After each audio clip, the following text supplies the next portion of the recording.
welcome to my channel. Today I'm going to finally get around to talking about my makenine project.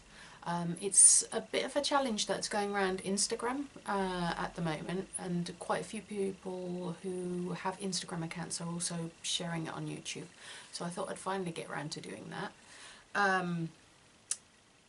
Yeah, I may possibly change some of these out because there are so many new patterns getting released, and this makenine is a case of picking 9 patterns from your stash that you intend to make throughout the year.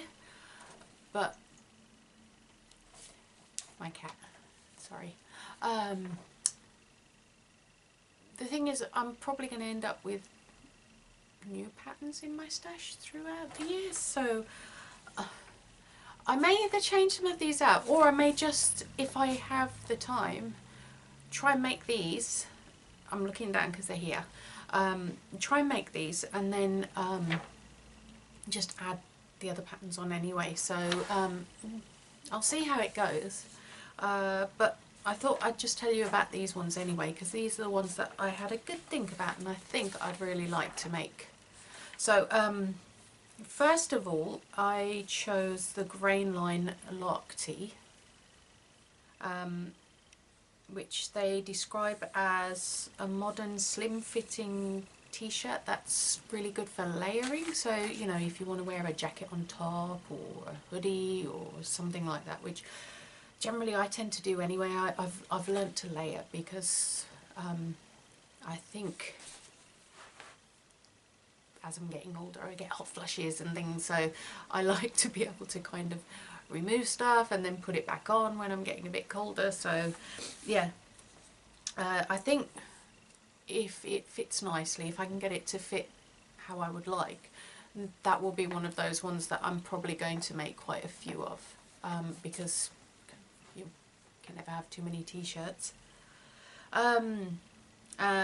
What they say is that it really is suited to light to medium weight knits, and you need at least 20% stretch.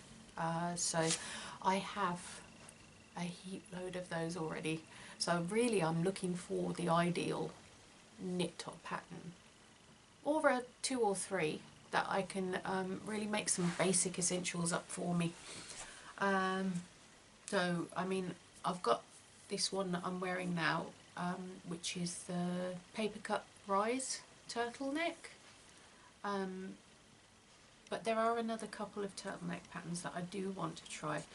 I know we've just literally started into spring, but to be honest, we're in England and spring turns up and summer turns up whenever they feel like it, and they don't necessarily hang about for that long. So polo necks, turtlenecks, things like that, I'll still be wearing them for quite a while, I think. Right, second one I want to make is the Itch to Stitch Marbella dress. This is just, looks like a really nice tailored fitted dress, and Kenny's from Itch to Stitch. Oh, her patterns, she puts so much thought into them. This one, like a lot of the other ones, they have different cup sizes. I think you can get that on some of the Vogue patterns as well, but this has from I think A to D cup sizes, so you can actually cut out a separate pattern piece for your cup size, which, given that I've never made a full bust adjustment before, will be a really big help, and hopefully will help make it fit correctly. Now, it comes initially with a tulip skirt, but she did then, after a short while, I think add a circle skirt in with it as well. I think I would say I'd go for the circle skirt because I normally do, but I actually ended up getting a tulip shaped dress from the charity shop ages back. The fabric itself was a little bit dated, but the style seemed to really suit me, so I may stick with the tulip skirt. I'm not sure, but it kind of reminds me a bit of the By Hand London Elisa Lax dress, so we'll see how I get on with fitting it I may end up making that one in satin. As I said in my last video, I did want to make something similar to that in a satin, so we'll see. It does, you have to have an invisible back zip closure, but I know she has a lot of tutorials on her website for all these little things such as zippers and buttonholes and stuff, so yeah, I think it's a good one for people who have a bit of experience dressmaking, and they want to push themselves a bit, which, you know, I've kind of got to that stage now. I would like to push myself a bit, but at the same time a lot of my patterns are fairly simple, I think, because a lot of them, I think the simpler ones are generally quite good, just staples for everyday use. Yeah, and it has a boat neck and princess line, so yeah, I'm really looking forward to that one. Right, number 3 is the named patterns Sew Into Kimono Tee.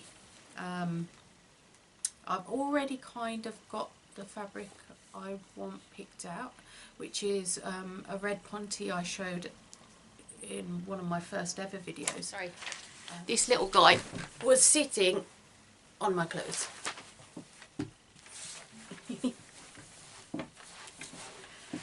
Right. So yeah, Sew Into Kimono Tee. I've got some red ponte that I want to use for that one, because it does say that it needs a medium weight to heavyweight jersey. I think it's to keep its shape, which I really do like, and I'm now covered in white cat hairs, sorry. Yeah, I think the only tricky thing would probably be for some people the fusible knit interfacing. When I was searching for it initially for something else a little while ago, it doesn't appear in a lot of places in the UK. I think in America it's called Trico interfacing, but here, if knit interfacing, there's a seller on eBay called On Trend Fabrics. If you check that, they do knit interfacing, and I've used it. I used it for my Sonio cardigan that I showed last video, and it works beautifully, so it's really nice quality. Right, number 4, the Sew Over It Ultimate Pyjamas. I've already done these. As you can see, my instructions are a little bit dog-eared because, I mean, even though it's fairly simple, I'm still at that stage where I get a little bit paranoid that I'm going to just cock something up. So I do still flick through them, but I'm not glued to them the way I used to be. I just kind of flip and remind myself, but I made 2 pairs in quick succession. I literally finished the first pair, loved them so much, went straight back that evening to cutting a second pair out, sewed them up the next day, and I sewed them up that evening, and I absolutely love them. My daughter's been eyeing them up enviously, so I have a feeling she will want me to be making her some soon. But yeah, such a simple pattern, such a gorgeous fit, but I will give you more information on those in another video, hopefully my next one, because I want to kind of show everybody how comfy they are. I practically live in those things. Anyway, so yeah, those are just nice, relaxed cotton, brush cotton, you know, natural fibres she suggests, because, you know, you're going to be sleeping in them, and, you know, don't want synthetic fibres really when you're sleeping. It's just not that comfortable. But anyway, number 5 is the Deer and Doe Fumitaire skirt. It's the long maxi skirt, which is this one. I'm absolutely and utterly in love with this skirt. I was from the second I saw it. I'm 5'10 and a half, 5'10", maybe shrinking. But yeah, maxi skirts and me get on very well. It suggests voile or viscose, chambray, fairly lightweight, soft lightweight linens or wools, very lightweight fabrics, fairly drapey I would think, but not super drapey.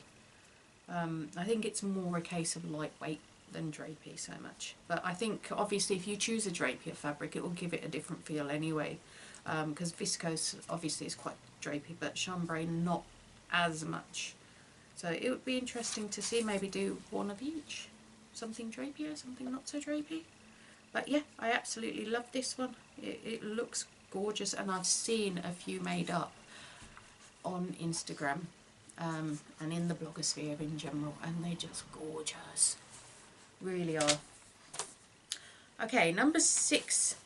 I just warn you, I'm a little bit of a deer and doe fangirl. I've yet to actually make any of their patterns, but their aesthetic is just, it's so me.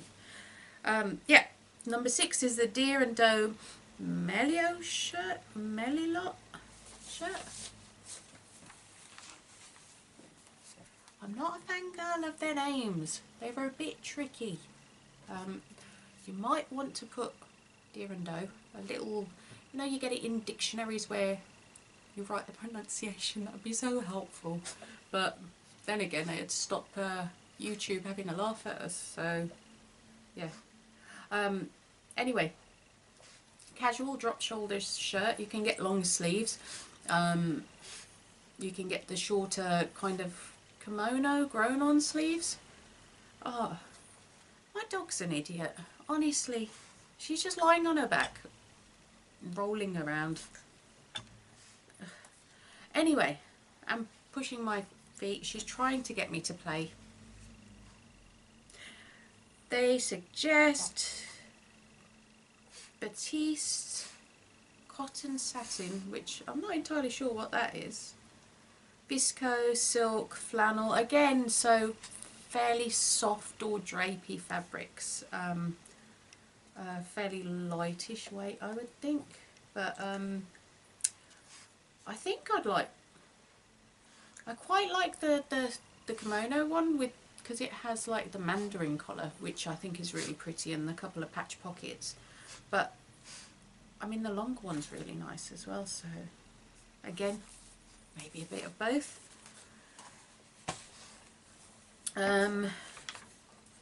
Number 7 is the True Bias Ogden cami. I think this one's a fairly simple make. I've seen so many pretty versions of it floating around, and I think it's a gorgeous layering piece, and it's also, I think, perfect for showing off really nice fabrics. So it's the same thing. I think I could probably end up with a few of those if I can get the fit how I would like it. It says the difficulty is for advanced beginner. I've had a look through the instructions, and I think that is more a case of for the spaghetti straps, which can be a bit fiddly, and also maybe some of the drapier, slippier fabrics, because it says to use things like rayon challis, crepe, voile, lightweight linen. Obviously silks and things would work as well, I would think. But you know, the shiftier the fabric, the trickier it's probably going to be, but you may get away with it if you're slightly more confident, you know, if you're a beginner who's had 2 or 3 things behind you. But yeah, and it only takes 1 to 2 meters of fabric, which is brilliant. Number 8 is the Sew Over It Ultimate Trousers, which probably on one of my first videos I said I intended to make. I've got some lovely ikat fabric. She's so intent on playing. Come here, you. Come here. Come on. Hey. Can you see her? It's my little pixel. Sorry, she's being a plonker today. So she's just sitting on my lap now. Right, so yeah, they're slim fitting kind of trousers that are ankle coat. I'm sure most people have heard of them by now. They're one of the most popular trouser patterns in the blogosphere from the indie pattern companies. Apparently the fit's just awesome on these, and they're pretty quick to make. So yeah, if I can get the fit right on those, I might need a few of those as well. Again, it says advanced beginner. I'm quite lucky. I subscribed to the online sewing class for that, which was for the carry trousers and for those trousers, the sort of ultimate trousers. So if you are feeling a bit unnerved, they do an awesome online class, and they give you both patterns free with the class, so in PDF form. So it's an option. They've just released a coat making course as well, so that should be fun. Right, and finally, deer and doe again, which the last one is my saffron jeans. I really want to have a go at making jeans. I've got some gorgeous, it is the oddest fabric though, because it's actually made out of wool. It's, I think, something like 95%, 98% wool, something, a really high wool content, tiny bit of elastane. It's actually woven in a twill weave, so it's like denim, and on one side it's indigo, dark indigo like denim, and on the other side it's actually silver. So it's the most gorgeous fabric, but I've never seen the like before, and it definitely is wool because I did a burn test on it and completely confirmed it. So yeah, and I've tried washing it on a wool setting and it works perfectly, so I have still the swatch. I'm going to try washing it on a normal setting and see. Oh, that's it, it's 90% wool, 10% nylon. So it's the nylon, it's not the elastane, it's nylon in it. And yeah, it's just gorgeous.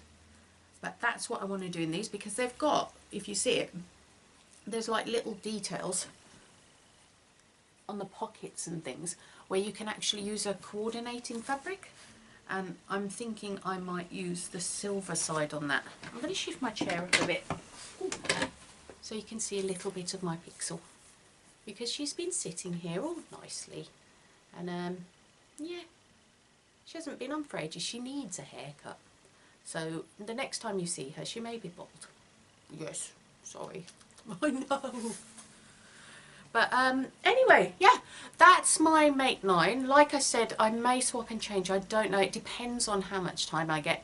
I'm going to have a funny few weeks anyway, so but I'll explain more about that in my next video, I think.